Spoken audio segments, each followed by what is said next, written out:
পনিরগুলো আমি কিউব করে কেটে নিয়েছি। পনিরটা আমি ভেজে নিচ্ছি।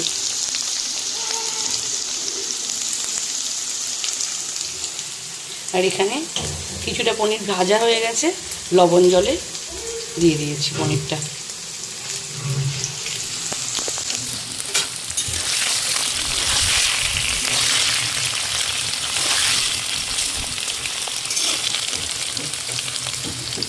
সুন্দর করে লাল লাল করে ভেজে নেব। নবরত্ন পনিরের জন্য সব সবজিগুলো আমি ভেজে নিচ্ছি।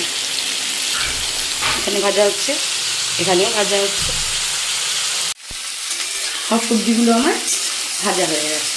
আমি এর মধ্যে দিয়েছি আলু, পটল, গাজর, বিট, ক্যাপসিকাম, বরবটি, মটরশুঁটি। মটরশুঁটিটা এখন দেওয়া হয়নি, দিয়ে দেবো।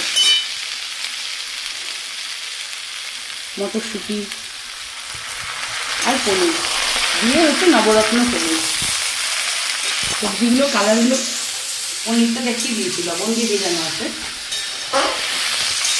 দেখুন বন্ধুরা কীরকম কেমন লাগছে সবজিটা দেখে, না কালারফুল।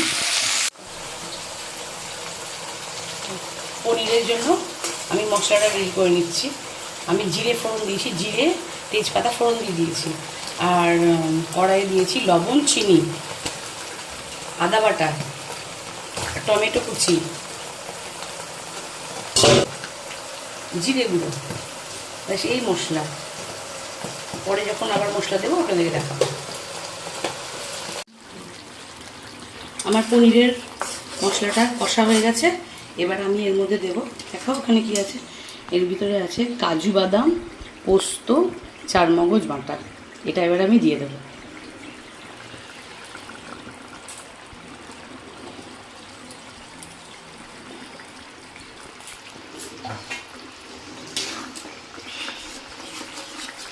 মশলাটাকে ভালো করে কষা নেব। আমার পনিরটা একদম রেডি হয়ে গেছে। এবার আমি দেব কাসুরি মেথি।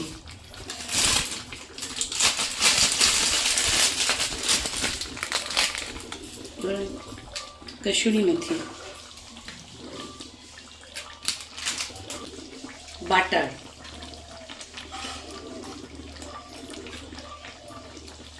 বাটার। এবার আমি দেব গরম মশলা।